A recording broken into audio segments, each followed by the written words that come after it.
Assalamu alaikum, 9th class P1 and N1. I'm your mathematics lecturer Iro Mushaq from the platform of Punjab Group High School Darawala.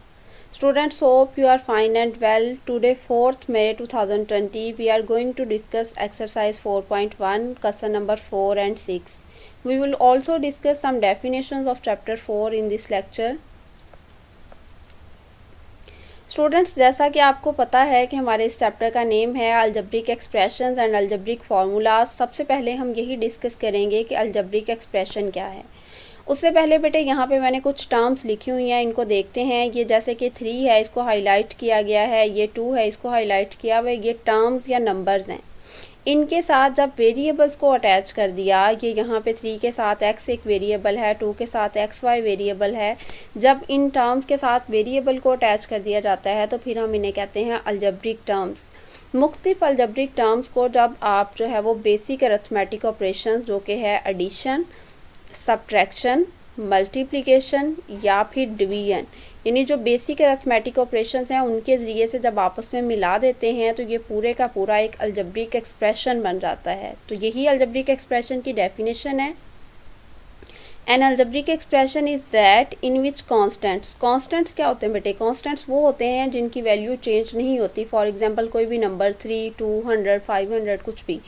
और variables नाम से show हो रहा है कि ऐसी वैल्यू जो चेंज हो जाती है, यानी कि ये जो एक्स वाई है इनकी जगह पे आप कोई भी वैल्यू पुट कर सकते हो। तो कांस्टेंट और वेरिएबल या फिर दोनों को are combined by basic operations, उनको बेसिक अरिथमेटिक ऑपरेशन से अगर आप कंबाइन कर देते हो तो आपके पास एक अलजेब्रिक एक्सप्रेशन बन जाता है। इस डेफिनेशन के अकॉर्डिंग आप कोई भी रेलिवेंट एग्जांपल यहाँ पे लाजमी लिखिएगा। नेक्स्ट है बेटे आपके पास पोलिनोमियल। ये जो अलजेब्रिक एक्सप्रेशन है ये डिपेंड करता है कि इसमें कितनी टर्म्स मौजूद हैं। अगर ये एक्सप्रेशन जो है वो अलजेब्रिक एक्सप्रेशन ज़्यादा टर्म्स पर मुश्तमिल होता है तो फिर हम इसे कहते हैं पोलिनोमियल। पोली का मतलब होता है मैनी।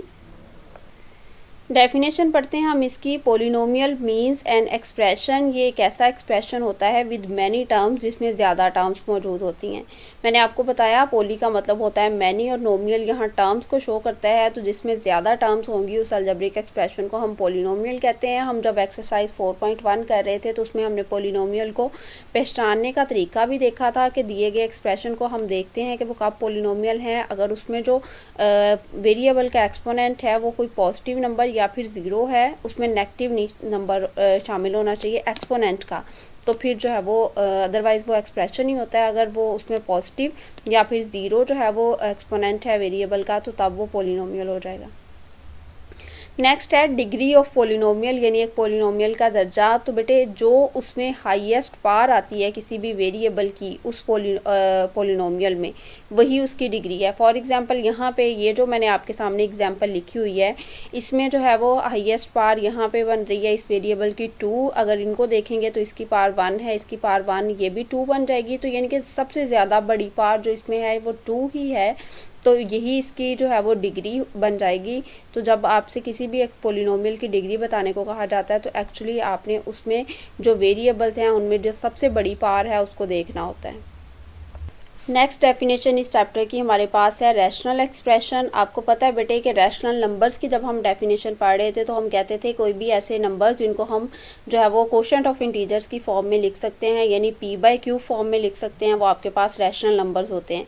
लेकिन अब यहाँ हम डिस्कस कर रहे हैं एक्सप्रेशंस को, अलजेब्रिक एक्सप्रेशंस को। तो जो आपके पास p और q है उनके साथ किसी वेरिएबल का अटैच होना ज़रूरी है, तो ये आ जाएगा expressions in the form of p of x over q of x। और वो वाली कंडीशन एज इट इज़ है कि डिनोमिनेटर को ज़ीरो नहीं होना चाहिए, यानी q of x is not equal to zero is called rational expression. यहाँ मैंने आपके सामने एक रैशनल एक्सप्रेशन की डेफिनेशन वो एग्जांपल लिखी है। ये 3x + 4 ये एक अलजेब्रिक एक्सप्रेशन है, ये न्यूमरेटर में है, और ये 2x + 1 ये एक अलजेब्रिक एक्सप्रेशन है, ये डिनोमिनेटर में है। यहाँ मैंने दो टर्म्स वाले लिखे हैं, ये ज़्यादा वाले भी हो सकते हैं, तो ये आपके पास आप कोई भी इससे रेलिवेंट एग्जाम्पल लिख सकते हैं। नेक्स्ट है बेटे सर्ड इस चैप्टर का एक इम्पॉर्टेंट टॉपिक है। इसमें देखें N irrational radical with rational radicand is called a surd. अच्छा, सबसे पहले डिस्कस कर लेते हैं रेडिकल और रेडिकेंड क्या होता है। ये रेडिकल का साइन है और रेडिकल के साइन के अंडर जो भी लिखा होता है वो रेडिकेंड होता है। ये रेडिकेंड, ये जो 3 है, अगर मैं इसके ऊपर से ये रेडिकल का साइन हटा दूं तो ये 3 खुद एक रैशनल नंबर है। तो हमने कहा कि ये इस डेफिनेशन के अकॉर्डिंग रेडिकेंड को जो है वो क्या होना चाहिए, रैशनल होना चाहिए। तो ये रैशनल ही है। लेकिन जब हम इसके ऊपर रेडिकल का साइन लगाएंगे और इसका आंसर फाइंड आउट करेंगे तो जो इसका आंसर आता है वो एक इर्रेशनल नंबर हो जाता है। यानी ये नंबर खुद जो है वो रैशनल था, लेकिन जब इसके ऊपर रेडिकल का साइन लगाने की वजह से ये इर्रेशनल हो गया। तो फिर ऐसे नंबर को हम सर्ड का नेम देते हैं। N irrational radical with rational radicand is called a surd. तो ये इसकी एग्जांपल्स आप कोई भी लिख सकते हैं। नेक्स्ट है monomial surd, a surd which contains a single term. एक ऐसा सर्ड जिसमें एक सिंगल टर्म मौजूद होती है, इसे हम कहते हैं मोनोमियल सर्ड। अब बेटे हम आते हैं एक्सरसाइज 4.1 पे। एक्सरसाइज 4.1 का आज हम डिस्कस करेंगे क्वेश्चन नंबर 4। क्वेश्चन नंबर 4 में आपने करना है जी इवेल्युएट करना है कुछ गिवन अलजेब्रिक एक्सप्रेशंस हैं। पहले जो है वो हम इसका ए पार्ट डिस्कस करेंगे। उसमें सबसे पहले हमने पार्ट 1 की वैल्यूज़ पुट करेंगे, जिसमें x की वैल्यू 3 है, y is equal to -1 and z is equal to -2। उसके बाद ये वैल्यूज़ इसमें वेरिएबल्स की जगह पे पुट करेंगे, तो जो आपके पास आंसर आएगा वो इसकी इवेल्युएट करके इसकी वैल्यू होगी। फिर नेक्स्ट इसी अलजेब्रिक एक्सप्रेशन में हम सेकंड जो पार्ट में हमारे पास वैल्यूज़ गिवन है उसको पुट करेंगे, और थर्ड जो बी वाला है हमारे पास उसके लिए अलजेब्रिक एक्सप्रेशन भी डिफरेंट है और वैल्यूज़ भी। तो अब हम बारी बारी इनको सॉल्व करते हैं। अच्छा जी, सबसे पहला हमारे पास एक्सप्रेशन है x cube y -2z divided by x z. तो बेटे x की इसमें वैल्यू थी 3, तो इस वजह से एक्स क्यूब की जगह पे यहाँ पे 3 लगाया, और ये जो उसका क्यूब था वो एज इट इज़। y की वैल्यू थी -1, ये -2 जो क्वेश्चन में गिवन था वो लिखा है, और z की वैल्यू इसमें थी आपके पास -2। अब डिनोमिनेटर पे आ जाते हैं। x की वैल्यू है 3 और z की वैल्यू है -2। अब बेटे इनको मल्टीप्लाई करेंगे, ये 3 क्यूब है तो 3 को 3 टाइम्स मल्टीप्लाई करेंगे 27 आ जाएगा। 27 को जब हम -1 से मल्टीप्लाई करेंगे तो ये -27 हो जाएगा। Minus minus plus, 2 2s are 4, ये +4 आ गया, और इसको हमने यहाँ पे +4 एज इट इज़ लिख दिया। डिनोमिनेटर को देखें, 3 को -2 से मल्टीप्लाई करेंगे तो ये बेटे हो जाएगा -6। 27 माइनस का है, 4 प्लस का है, प्लस माइनस माइनस, 27 में से 4 जाएंगे तो बाकी रह जाएंगे -23। -23 और डिवीजन में आपके पास है -6, माइनस माइनस से कैंसिल हो जाएगा और आंसर आ जाएगा आपके पास 23/6। नेक्स्ट पार्ट में एक्सप्रेशन हमारे पास यही रहेगा, लेकिन सिर्फ x, y और z की वैल्यूज़ चेंज होंगी। तो देखते हैं कि उसको कैसे हम सॉल्व करेंगे। सेम एक्सप्रेशन है, x की वैल्यू अब है -1, y की वैल्यू है -9 एंड z की वैल्यू है बेटे अब 2। तो x क्यूब था सबसे पहले, -1 क्यूब आ गया उसकी जगह पे, फिर y था, y की जगह पे -9 आ गया। ये आपस में मल्टीप्लाई हो रहे हैं इसलिए यहाँ पे ब्रैकेट्स लगाई हैं। फिर -2 जो क्वेश्चन में मेंशन था, फिर z की जगह पे 4 लगाया, और डिनोमिनेटर में x एंड z की वैल्यू पुट की -1 और 4। अच्छा, -1 का क्यूब लेंगे तो हमारे पास -1 आ जाएगा। मैंने आपको बताया कि 1 की जितनी मर्जी वैल्यू पार हो उसने 1 ही रहना है, लेकिन प्रॉब्लम होता है उसके साथ नेगेटिव का। तो वो अगर नेगेटिव की पार जो है वो इवन नंबर हो तो नेगेटिव नहीं लगाते। अगर ओड हो, जैसा कि यहाँ पे 3 है, ये एक ओड नंबर है, ये 2 पे डिवाइड नहीं होता, तो यहाँ जो नेगेटिव की का साइन है वो एज इट इज़ नीचे लिख देंगे हम। -9 फिलहाल ऐसे ही लिख रहे हैं, और 4 को जब 2 से मल्टीप्लाई कर रहे हैं तो ये -8 आ जाएगा। -1 को -9 से मल्टीप्लाई किया तो बेटे ये आपके पास आ गया 9, और नेक्स्ट जो आपके पास -8 था उसके बाद डिनोमिनेटर को देखते हैं। 4 को हमने -1 से मल्टीप्लाई किया है विच इज़ इक्वल टू -4। 9 में से 8 माइनस के किए तो आपके पास रह गया 1 डिवाइडेड बाई -4। अब ये माइनस का जो साइन है इसको भला आप न्यूमरेटर के साथ लिख दें या इकट्ठा दोनों के साथ लिख दें, लेकिन एक मरतबा लिखेंगे तो ये बेटे आपके पास आ जाएगा -1/4 इसका आंसर। नेक्स्ट क्वेश्चन नंबर 4 का पार्ट बी है। इसमें एक अलजेब्रिक एक्सप्रेशन गिवन है x² y³ -5z⁴ divided by xyz। x की वैल्यू इसमें 4 है तो यहाँ पे x² था तो 4² आ जाएगा। y की वैल्यू इसमें -2 है तो -2 क्यूब आ जाएगा। फिर -5 जो क्वेश्चन में था एज इट इज़ आएगा, और z⁴ की जगह पे आ जाएगा -1⁴ जो कि z की वैल्यू है। डिनोमिनेटर में तीनों मल्टीप्लाई हो रहे हैं तो तीनों की वैल्यूज़ को आपस में मल्टीप्लाई कर देंगे। 4 multiply by -2 multiply by -1। 4 square लेंगे तो बेटे हमारे पास आ जाएगा 16। 2 का क्यूब लेंगे तो 8 आ जाएगा। और मैंने आपको बताया नेगेटिव की पार्ट ओड हो तो नेगेटिव उस आंसर के साथ हमें लिखना पड़ता है। तो -2 क्यूब का आंसर आ जाएगा -8। उसके बाद बेटे -1 रेज़ टू पावर 4 है, 1 की पावर 4 है तो वो 1 नहीं रहेगा। आप इस नेगेटिव को देख लेते हैं। अब नेगेटिव की पावर इवन नंबर है एक 4, तो नेगेटिव साथ में नहीं आएगा, ये सिर्फ इसका आंसर 1 रह जाएगा। 1 को जब हम -5 से मल्टीप्लाई करेंगे तो वो आपके पास बेटे -5 आ जाएगा। अब 16 को जब आपने -8 से मल्टीप्लाई किया तो वो -128 आ गया। डिनोमिनेटर को देखते हैं, माइनस माइनस प्लस हो जाएगा। 4 को 2 से मल्टीप्लाई करेंगे तो 8 आ जाएगा। -128 और -5 दोनों माइनस के हैं, इकट्ठे जब हम इनको लिखेंगे तो ये हो जाएगा -133 डिवाइडेड बाय 8।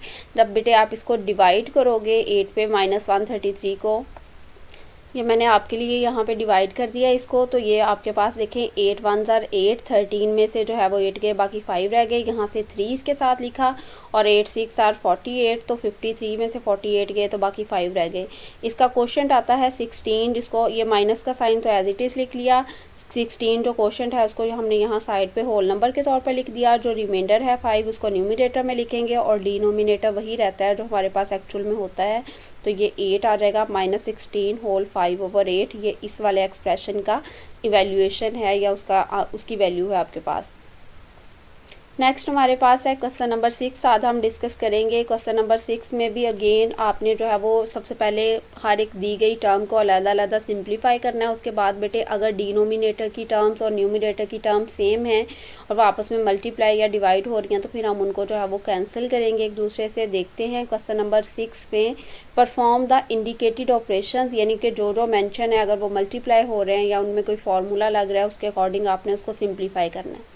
सबसे पहले है हमारे पास x स्क्वायर -9, तो हम पहली टर्म को ही सॉल्व करेंगे। x हमारे पास स्क्वायर एज इट इज़ आ जाएगा और 49 आ जाएगा 7 स्क्वायर। दोनों टर्म्स का स्क्वायर और दरमियान में माइनस है तो हमारे पास फार्मूला जो होता है a square minus b square, उसके अकॉर्डिंग इसको एक बार प्लस में लिखेंगे एक बार माइनस में। तो बाहर वाले स्क्वायर को इग्नोर कर देंगे। फर्स्ट टर्म बनती है x और सेकेंड टर्म बनती है 7, तो एक बार x + 7 और एक बार x - 7। जो अगली तरफ हमारे पास हैं वो ऑलरेडी जो है वो ये लीनियर फैक्टर्स हैं, उसमें से कुछ कॉमन भी नहीं आता है तो यानी ये फैक्टराइज नहीं हो सकते। इनको एज इट इज़ क्वेश्चन के साथ साथ हम लिखते गए हैं। अब ये जो डिनोमिनेटर में x + 7 है ये न्यूमिनेटर वाले x + 7 से कैंसिल हो जाएगा और ये दोनों मल्टीप्लाई हो जाएंगे। आपने इनको मल्टीप्लाई करने की ज़रूरत नहीं है, आपको इनको, क्योंकि लीनियर फैक्टर में जो आंसर है वो बेस्ट आंसर होता है सिंप्लीफाई अगर करने को आपको कहा गया। तो यहाँ तक आपका ये क्वेश्चन कंप्लीट हो जाता है, इसका पार्ट 1।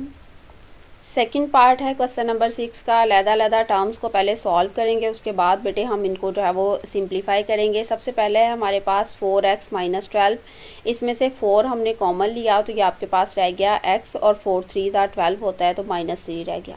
अब डिनोमिनेटर को देखते हैं, x स्क्वायर -9, ये x फर्स्ट टर्म स्क्वायर बन गया और 9 सेकंड टर्म स्क्वायर बन गया। तो दोनों टर्म्स का स्क्वायर और दरमियान में माइनस है तो a स्क्वायर - b स्क्वायर वाले फार्मूले के अकॉर्डिंग बाहर वाले स्क्वायर को इग्नोर करके फर्स्ट टर्म है x और सेकंड टर्म है 3। फर्स्ट टर्म और सेकंड टर्म को एक बार माइनस में लिखा है डिनोमिनेटर में और एक मरतबा प्लस में लिखा है। ये माइनस वाला जो है x - 3 इस x - 3 से कैंसिल हो गया और बाकी आपके पास रह गया 4 डिवाइडेड बाय x + 3। ये डिवीजन से पहले वाला पोर्शन आपने सॉल्व कर लिया। अब नेक्स्ट वाले को देखते हैं। सबसे पहली बात तो ये बेटे यहाँ पे ये आपके पास लिखा हुआ था x स्क्वायर + 9 + 6x दरमियान में, तो मैंने उसको जो है वो फार्मूले के लिए अलग-अलग इसको लिख लिया है। सबसे पहली टर्म है x स्क्वायर, सेकेंड टर्म 9 थी तो यहाँ पे मैंने 3 स्क्वायर बना दिया। उसके बाद जो है वो +2 फार्मूले वाला first term and second term. जब ये हमारा फार्मूला है a square + b square + 2ab, तो उसके अकॉर्डिंग जब हम इसको क्लोज करेंगे तो ये आपके पास फर्स्ट टर्म है x और सेकेंड टर्म है 3 और इनके दरमियान जो 2 के साथ साइन होता है वो लगा के हम इसका होल स्क्वायर बना देंगे। ये x + 3 होल स्क्वायर डिनोमिनेटर में आ गया। न्यूमिनेटर में देखते हैं 18 - 2x स्क्वायर है। जब हम इसमें से 2 कॉमन लेंगे तो यहाँ पे रह जाएगा 2 9 ज़ार 18 और 2 1 ज़ार 2, यहाँ पे सिर्फ x स्क्वायर रह जाएगा। अब चूंकि ये डिवीजन का साइन है, हमने इसको मल्टीप्लिकेशन में जब चेंज करना है तो डिनोमिनेटर न्यूमिनेटर में चला जाएगा और न्यूमिनेटर डिनोमिनेटर में। तो ये आ जाएगा x plus 3 whole square divided by 2 into 9 minus x square. 9 हमारे पास बनता है 3 स्क्वायर, फिर दोनों टर्म्स का स्क्वायर है और दरम्यान में माइनस, तो हम इनको एक बार प्लस में लिखेंगे एक बार माइनस में। ये हो जाएगा आपके पास 3 प्लस एक्स और 3 minus x. Numerator as it is है x plus 3 whole square, division में आ गया आपके पास 2 into 3 plus x and 3 minus x. अच्छा बेटे देखें यहाँ ये जो 3 प्लस एक्स है और ये x प्लस 3 है, ये दोनों टर्म सेम है, सिर्फ इनका ऑर्डर चेंज है। तो इनका अगर आप दोनों मल्टीप्लाई हो रहे हैं आपस में तो आप इनका होल स्क्वायर बना सकते हैं। ये x प्लस 3 होल स्क्वायर, ये 2 साथ में एज इट इज़ है x प्लस 3 होल स्क्वायर, और एक ये जो बच गया था 3 माइनस एक्स। अब ये 2 इस 4 के साथ कैंसिल होगा, 2 2s आर 4, न्यूमिनेटर में 2 रह जाएगा क्योंकि ये x प्लस 3 होल स्क्वायर इस x प्लस 3 होल स्क्वायर से कैंसिल हो जाएगा, और डिनोमिनेटर में आपके पास बचेगा 2 डिवाइडेड बाई 3 माइनस एक्स। ये इसका आंसर है। क्वेश्चन नंबर 6 का पार्ट थर्ड है हमारे पास, x raise to power 6 minus y raise to power 6। पहले इसी टर्म को सॉल्व करते हैं हम। x रेज टू पावर 6 जो है ये बेटे अगर हम इसको क्यूब बनाएं तो ये किसका क्यूब बनता है, x स्क्वायर का। यानी फर्स्ट टर्म आपके पास आ जाती है x स्क्वायर और सेकंड टर्म आपके पास आती है y स्क्वायर, क्योंकि जब बाहर हम इनके क्यूब से मल्टीप्लाई करेंगे तो ये y raise to power 6 complete हो जाएगा। अब इसका मतलब है यहाँ पे क्यूब वाला फार्मूला अप्लाई होगा, तो हम पहले क्यूब वाले फार्मूले को एक नज़र देख लेते हैं। यहाँ मैंने आपके लिए फार्मूला लिखा है a cube minus b cube, यानी जब दो टर्म्स का अलग-अलग क्यूब होता है और दरम्यान में माइनस, तो आप इस क्यूब को इग्नोर करके सबसे पहले ये पता लगाएं कि फर्स्ट टर्म कितनी है a और सेकेंड टर्म कितनी है b। तो यहाँ पे हमारे पास फर्स्ट टर्म है बेटे x स्क्वायर और सेकेंड टर्म है हमारे पास y स्क्वायर। तो इस फॉर्मूले को, तो ये तो जनरल फार्मूला लिखा हुआ है, इस फॉर्मूले को हम अप्लाई करेंगे। फिर हम अपनी क्वेश्चंस की टर्म पे पहले जनरल फार्मूला देख लेते हैं। जो भी फर्स्ट और सेकंड टर्म होती है उसके दरमियान माइनस लगा के लिखते हैं। तो यहाँ पे फर्स्ट टर्म थी एक्स स्क्वायर और सेकंड टर्म है वाई स्क्वायर। तो ये देखें x square minus y square, यानी फर्स्ट और सेकंड के दरमियान माइनस लगा के लिख दिया। उसके बाद बेटे फर्स्ट टर्म का आपने स्क्वायर लेना होता है ये फार्मूले के अकॉर्डिंग। तो फर्स्ट टर्म है एक्स स्क्वायर, जब हम उसका स्क्वायर लेंगे एक्स स्क्वायर का स्क्वायर तो वो आपके पास एक्स रेज टू पावर 4 हो जाएगा। फिर दरमियान में प्लस लगाना होता है, फर्स्ट और सेकंड को मल्टीप्लाई करना होता है। तो फर्स्ट टर्म एक्स स्क्वायर है, सेकंड टर्म वाई स्क्वायर है, दोनों को मल्टीप्लाई किया, ये आ गया आपके पास plus x square y square. उसके बाद बेटे सेकंड टर्म का ये फार्मूले के अकॉर्डिंग सेकंड टर्म का स्क्वायर होता है। सेकंड टर्म है हमारे पास वाई स्क्वायर, तो इसका स्क्वायर जब हम लेंगे तो ये आपके पास वाई रेज टू पावर 4 आ जाएगा। अच्छा, ये जो मैंने साइड पे वाइट के अलावा वाइट स्लाइड के अलावा लिखा है, ये रफ में आपने सारा कुछ लिखना है। हाँ, ये फार्मूला अगर साइड पे आप बॉक्स बना के लिखना चाहें तो लिख सकते हैं। अच्छा, अब ये फर्स्ट टर्म जितनी सॉल्व हो सकती थी हमने इसको कर लिया है। डिनोमिनेटर में x square minus y square है, इसको एज इट इज़ लिखते जाएंगे क्योंकि जब हम इसको लास्ट पे लिखेंगे तो ये वाला x square minus y square से कैंसिल हो जाएगा। जो अगली तरफ है आपके पास डिवीजन के साइन में, जब आप उसको जो है वो यहाँ तक लिखते रहें ऐसे ही, जब उसको मल्टीप्लिकेशन के साइन में चेंज करेंगे तो ये डिनोमिनेटर में आ जाएगा, और न्यूमिनेटर में चूँकि यहाँ पे कुछ भी नहीं लिखा हुआ तो फिर हम 1 लिखेंगे। ये सारी की सारी इस पूरी ब्रैकेट से कैंसिल हो जाएगी क्योंकि दोनों टर्म सेम हैं, तो आपके पास आंसर बचेगा 1। क्वेश्चन नंबर 6 का नेक्स्ट हमारे पास पार्ट है एक्स स्क्वायर माइनस 1। तो पहले इसी को देख लेते हैं। अगर x का स्क्वायर है तो 1 का हम स्क्वायर खुद बना सकते हैं क्योंकि उसका स्क्वायर बनाने से उस पर कोई फ़र्क नहीं पड़ेगा। दोनों टर्म्स का स्क्वायर और दरमियान में माइनस है तो बाहर वाले स्क्वायर को इग्नोर करेंगे। फर्स्ट टर्म आती है x और सेकंड टर्म आती है 1। तो एक बार प्लस में लिखा, एक बार माइनस में लिखा। ये यहाँ पे आपके पास फर्स्ट टर्म का जो न्यूमिनेटर था वो सॉल्व हो गया। अब डिनोमिनेटर को देखते हैं। ये बेटे फर्स्ट टर्म स्क्वायर है, 1 का मैंने आपको बताया स्क्वायर बना सकते हैं। दरमियान में फार्मूले के लिए +2 लगाया और उसको मल्टीप्लाई किया। यहाँ ये जो फर्स्ट टर्म है और सेकंड टर्म है, अब इसको मैच करते हैं। क्या ये हमारी गिवन जो है टर्म से मैच करती है? ये पहली भी मैच करी एक्स स्क्वायर से। इन सब को मल्टीप्लाई करते हैं तो ये भी +2x आएगा और ये तो आपके पास ऑलरेडी 1 है। अब इसको क्लोज कैसे करते हैं? जब आपके पास a square plus b square plus 2ab की फॉर्म में क्वेश्चन मौजूद होता है तो आप यहाँ पे फर्स्ट टर्म लिखते हो, फर्स्ट टर्म है x, सेकंड टर्म लिखोगे 1 और दरम्यान में ये जो 2 के साथ साइन है वो लगा के इसका होल स्क्वायर बना दोगे। अच्छा, यहाँ तक ये भी सॉल्व हो गया। अब नेक्स्ट को देखते हैं। x+5 ऑलरेडी लीनियर फैक्टर में है, वो नहीं सॉल्व होगा, लेकिन इसमें से हम कॉमन ले सकते हैं माइनस, तो माइनस कॉमन लेंगे तो x के साथ बेटे प्लस आ जाएगा और 1 के साथ माइनस आ जाएगा। अब इसको डिनोमिनेटर में एज इट इज़ लिख दिया, x-1 x-1 से कैंसिल हो जाएगा और यहाँ पे बेटे ये ऊपर आ जाएगा x+1 x+5 और डिनोमिनेटर में है हमारे पास x+1 और ये जो माइनस था इसके साथ ये मैंने आपको बताया था डिनोमिनेटर में भी लगा सकते हैं या न्यूमिनेटर में भी। अब ये जो x+1 होल स्क्वायर है इसको 2 मरतबा अलग-अलग करके लिख दिया, x+1 x+ कैंसिल हो गया और ये बाकी आपके पास रह गया है x+5 डिवाइडेड बाय x+1। आज का लास्ट पार्ट है हमारे पास x² प्लस XY। इन दोनों में से बेटे हम x कॉमन लेंगे तो ये आपके पास यहाँ पे सिर्फ एक x बच जाएगा और यहाँ पे y बच जाएगा। डिनोमिनेटर में ऑलरेडी कॉमन लिया हुआ है तो ये x प्लस वाई इस डिनोमिनेटर वाले x प्लस वाई से कैंसिल हो जाएगा और यहाँ सिर्फ XY एक मरतबा रह जाएगा, उसको हमने लिख दिया। सेकेंड टर्म एग्जैक्टली उसके जैसी है तो यहाँ पे भी ऐसे ही होगा, x कॉमन लिया, बाकी x प्लस वाई से कैंसिल हो गया और ये XY, ये x जो है वो ऊपर वाले इस x से मल्टीप्लाई हो रहा है और y इस y से मल्टीप्लाई हो रहा है। नेक्स्ट है हमारे पास x² minus x xy minus 2y। ये जो है वो दोनों में से ऊपर वालों में से x कॉमन आ रहा है तो यहाँ पे बेटे एक x रह जाएगा और यहाँ पे पहले ही एक x था तो यहाँ पे सिर्फ 1 रहेगा। डिनोमिनेटर में से y कॉमन आ जाएगा तो यहाँ पे x माइनस 2 रह जाएगा। जब हम इसको जो है वो मल्टीप्लिकेशन में चेंज करेंगे तो न्यूमिनेटर डिनोमिनेटर में लिखा जाएगा, ये हो जाएगा y into x minus 2 divided by x into x minus 1। एक मरतबा ये न्यूमिनेटर वाला x डिनोमिनेटर से कैंसिल होगा और यहाँ पे ये जो y है इस y से कैंसिल होगा और ये बाकी आपके पास आंसर आ जाएगा x into x minus 2 divided by y into x minus 1। Students, definitions आप लोग जो है वो अपनी बुक से, समरी से या ग्लोसरी से या चैप्टर के अंदर से याद कर सकते हैं। उसके बाद जो है वो आपने क्वेश्चन नंबर 4 और 6 एक्सरसाइज 4.1 का अपनी नीट नोटबुक पे लिखना है और इसकी रफ पे प्रैक्टिस भी करनी है। अब बारी आ जाती है बेटे आपकी क्यूरीज की। तो सबसे पहले तो हमने यहाँ पे देखा कि हम एक दिए गए अलजेब्रिक एक्सप्रेशन को इवेल्युएट कैसे किया जाता है। उसमें जो उसके वेरिएबल्स हैं उनकी वैल्यूज़ पुट कर दी जाती हैं और उसके बाद फिर जो है वो उनको जो भी इंडिकेटेड अरिथमेटिक ऑपरेशंस होते हैं यानी ऐड करने को कहा गया है या सब्ट्रैक्ट करने को, हम उसके अकॉर्डिंग सॉल्व करते हैं। नेक्स्ट है कि जब भी आपके पास कुछ भी क्वेश्चन एक आता है सिंप्लीफाई करने के लिए तो बेटे उसमें जितनी टर्म्स हैं आप सबको अलग-अलग ट्रीट करते हुए, किसी में क्यूब का फॉर्मूला लग रहा है, किसी में स्क्वायर का, उनको फैक्टराइज करोगे। फैक्टराइज करने के बाद अगर उनके दरमियान जो है यानी वो मल्टीप्लाई हो रही हैं आपस में तो आपने क्या करना है कि डिनोमिनेटर वाली टर्म को न्यूमिनेटर वाली टर्म से कैंसिल कर सकते हैं। कब? जब वो सेम है, यानी एग्जैक्टली साइन भी सेम है और वो उनके नंबर्स भी सेम है। तो इस तरीके से आप इसको सिंप्लीफाई कर सकते हो। स्टूडेंट्स, उम्मीद करती हूँ जितना आज आपको काम करवाया गया आप उसकी रिटर्न प्रैक्टिस करेंगे। अल्लाह ताला आप सबको अपने हिफ्ज़-ओ-अमान में रखे। Thank you students. अल्लाह हाफिज़।